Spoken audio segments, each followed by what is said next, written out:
बाटो अलपत्र परेर धेरै दिन भयो। आज चाहिँ यसो काम गर्ने मान्छे आयो कि भनेर हेर्न आएको, अझ आएकै रहेछन् खै।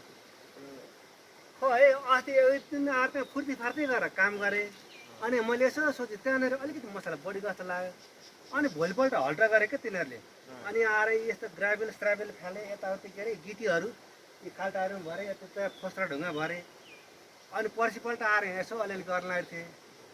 अनि फेरि मैले त्यहाँ यसो हेरेर बसिरहेको अलि चार सामान मिसास लाग्यो क्या। त्यो चारको त नियम हुँदैन। अनिखेर किन यसो गरे भनेर भनेको। अनिखेर रिसाएर सबै रिसेर थियो त्यो दिन।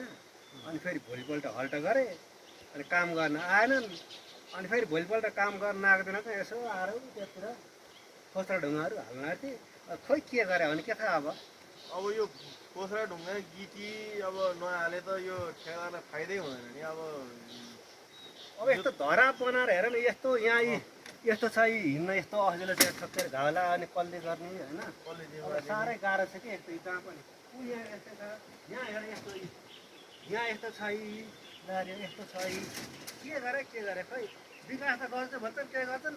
हुन त यसो होला के यो बालनले अस्ति न हाम्रो के लक्ष्य भनेको त 20 वर्षमा बन्ने बाटो चाहिँ अब के अरे 2 महिना बन्न पर्यो। होइन भने रुखमा बाँधेर हुन्छ कि होइन पाता कसेर सडकमा लडाएर हुन्छ कि जेलमा थुनेर हुन्छ कि बाटो चाँडो बन्नु पर्यो हाम्रो एजेन्डा यो भनेर भन्थ्यो।